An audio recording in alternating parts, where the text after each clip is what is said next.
Welcome to the Mac Travels channel. If you can tell, I am not traveling right now. I am in my living room because COVID locked me in here. You're also probably noticing that I'm missing half of my channel. If you're waiting for Logan to come in, you will be disappointed because he's not here. He's okay, he's just at work, but it's just me today. Because of COVID travel restrictions, health regulations, Logan and I really haven't traveled a lot in the past year, so we haven't been able to make as much content as we've wanted to. So I really wanted to make my own series where I just sit down and talk about really whatever I want. I'll try to make it 80% to 90% travel related, like stories or tips or challenges relating to travel. And then the 20 to 10% just talking about really whatever I want or whatever I feel like.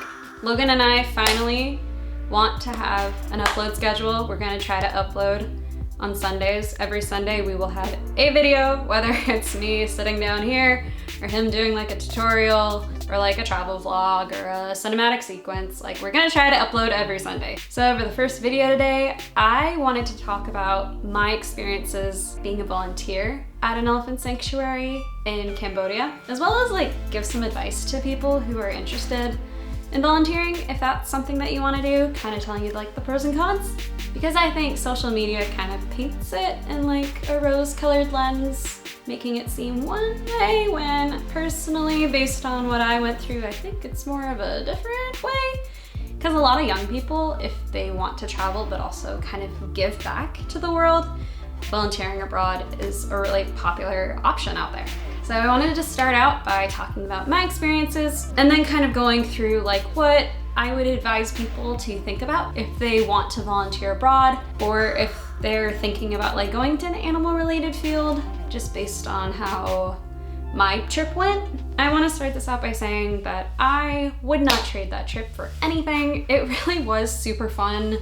It was super rewarding. It really opened my eyes in so many different ways, but I will get to that by the end of the video. So just talking about how I got involved in my trip, it was back in the fall of 2017. I was a sophomore in college studying zoology. I thought I wanted to be a zookeeper. Like many careers out there, zoology is not something that you can just go to school for, get decent grades, and then graduate, and then someone's just gonna hand you a job. That's really not how it works. And that's pretty common for most jobs these days. Most employers are really looking for hands-on experience. And when you're in a competitive field like zoology, you need as much experience as you can. So my college advisor had told me about that. She was like, you're doing pretty good in school, you're getting good grades, but you don't have a lot of animal husbandry experience, working with wild animals hands-on. So I had that in the back of my head all through my freshman year. So it's the fall of 2017. I am dating my boyfriend of 2.5 years at this point. And he texted me and he said, hey, can you meet me at this room at the Memorial Union, which was kind of our central hub, if you will, at our college. He's like, hey, meet me at this room at noon. There's this really cool experience that I want you to come learn about with me. And I was like, okay, yeah, sure. We were both really into traveling, so a volunteer experience like this was really perfect for the two of us because we were both interested in humanitarian work. So I went to this room at noon with him, and there were two girls there. They were both Australian. For a couple of Oregonians, we were just foreign accent. They had a PowerPoint presentation about their organization, which is called Reach Out Volunteers, a nonprofit that has lots of different projects all over the world. Wildlife sanctuary projects in Africa, some humanitarian stuff in Nepal and the Himalayas. They had some stuff in Peru. They all looked really, really good. But the thing that stuck out to me as a sophomore zoology student was when they talked about their elephant sanctuary project in Cambodia. I am not gonna lie to you, I had no idea where Cambodia was, but all I knew was that they were talking about an elephant sanctuary, and they had a week-long project that you could do, working on the sanctuary, working with elephants, working alongside the workers. And I was like, yes, that sounds so fun. I wanna do that. So I told my boyfriend at the time, hey, I really wanna work at this elephant sanctuary. Do you wanna do this together? And he was not as into animals as I was. He wanted to do like a farming project in Africa, which also amazing experience. But after that meeting, like after that presentation, I just had my heart set on like elephants. This is what I wanted to do. So pretty soon after the meeting, I like went on the website, I learned more about it, and in a moment of like complete bravery, I was like, I'm just gonna sign up. I'm just gonna do it. If he wants to come with me, he can sign up later. So I signed up, I paid the deposit. I can't remember how much it was, but I paid the deposit, and that was it. I was going to Cambodia. I still had no idea where it was. I was like, I'm gonna go do this. I'm gonna go across the world. And at the time, I thought my boyfriend was gonna come with me, and we ended up breaking up the following week. And I had already paid my deposit, and I'm like, okay, well, I guess I'm going to Cambodia alone. Cool. This was going to be my first time traveling by myself outside of the US. I was really nervous. I was 19 at the time and had no adult skills. And I was like, I don't even know how to book a flight by myself. I don't know. I think the deadline to sign up was like the end of October. It was sometime in October, and the week that I had signed up to go was like middle of July 2018. That week rolls around, I get on a plane. I can't remember like when or how the layovers worked, but I know that I was traveling for like 20 hours straight on the way there.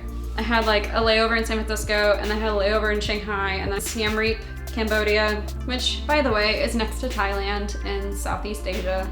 By then I knew where it was. And when I got off the plane, the first thing that I thought about was just how humid it was, because it's a tropical country. Oregon, I guess compared to some places, is pretty humid, but to me, like, Cambodia was so much more humid. But you get used to it, you just get used to just being wet all the time, I guess. So the girl who was going to be in charge of my group, she was this very nice girl from Australia. She met me at the airport. We took a tuk-tuk from the airport to the hotel we were gonna stay at in Siem Reap. That was so much fun. That was so much fun. If you've never been on a tuk-tuk, it's like this 3-wheeled vehicle. I'll insert a picture somewhere. So dangerous because he was going so fast, and there are no like rules on the road in Cambodia, but it was so much fun.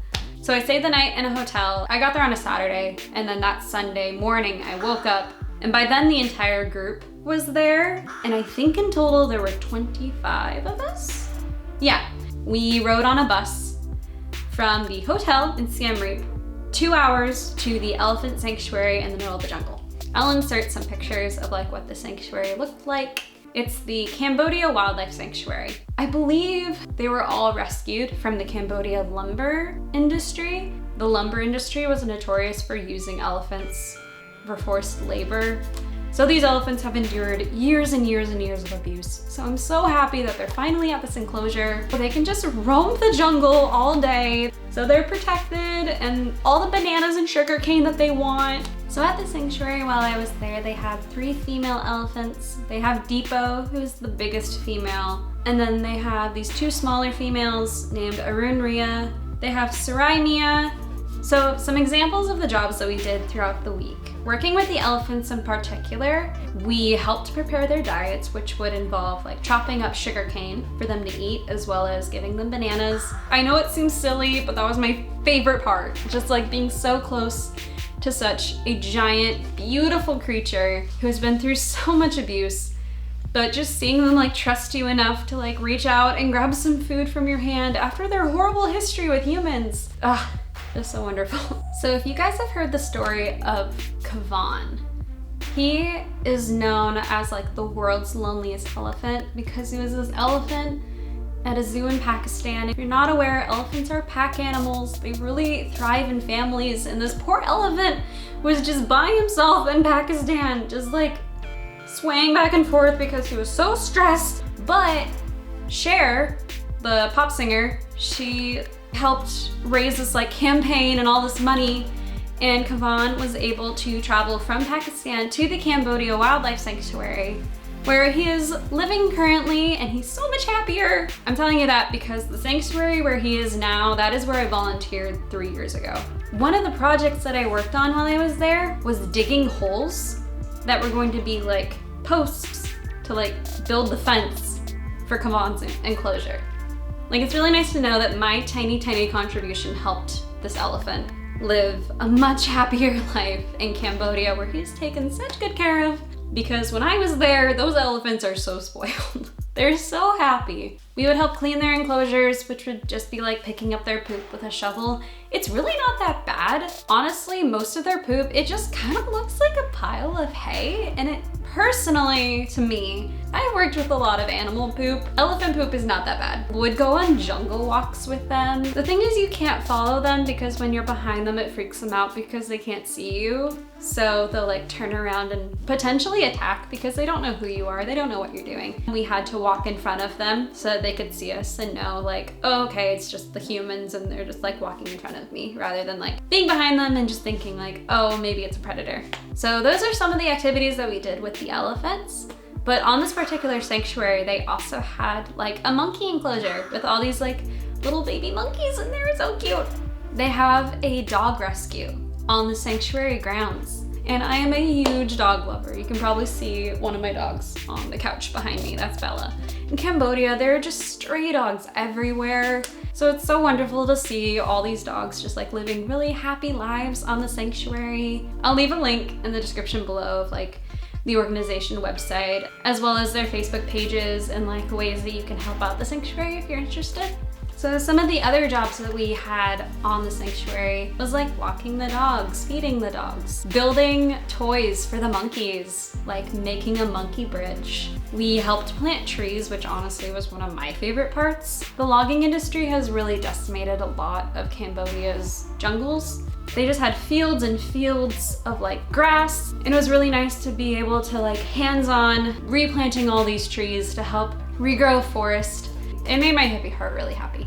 If you want to volunteer at an elephant sanctuary, I would assume that your experience would be pretty similar to what I went through as far as like responsibilities and what to expect. I can't promise that you're gonna be like next to them petting them all the time, because that's really not why you're there. If you want to go pet some animals and just like cuddle animals and have an Instagram photo op, I would not recommend doing this because it is so much more than just a bunch of pictures. You really can't go if that's your reason. If you want to have a photo op, just go to a zoo, book a live encounter, and then you can get like up close and personal with the animals all you want. So to conclude my story and like my experiences when I went, it was definitely so humbling. This was the first third world country that I had personally been to. I understand that I come from a place of privilege. I will never fully understand what those people go through. Recognizing that privilege has helped me look at my life in a much more grateful lens. It just made me realize how blessed I am to live in a country where I take running water for granted and electricity is just like a normal part of life, rather than if I lived in a place like Cambodia where you only get electricity if you have it for like a certain amount of time during the day, and it could go out at any moment. And you have to work so hard every day just to feed your family. So I'm so thankful that I was able to go on a trip like this so that I can have that perspective and not taking everything that I have for granted. It was so hard, but it was so rewarding. So I hope this video helped you guys get kind of a new perspective on volunteering abroad and what that would entail and what you should be thinking about if you do decide to go. If you like this video, go ahead and give it a thumbs up. Subscribe to our channel if you haven't done that yet. And if you guys are interested in like videography or filmmaking, my husband Logan, he does tutorials on here. And we also, of course, have our little travel vlogs. So yeah, I hope to see you guys in the next one. Bye.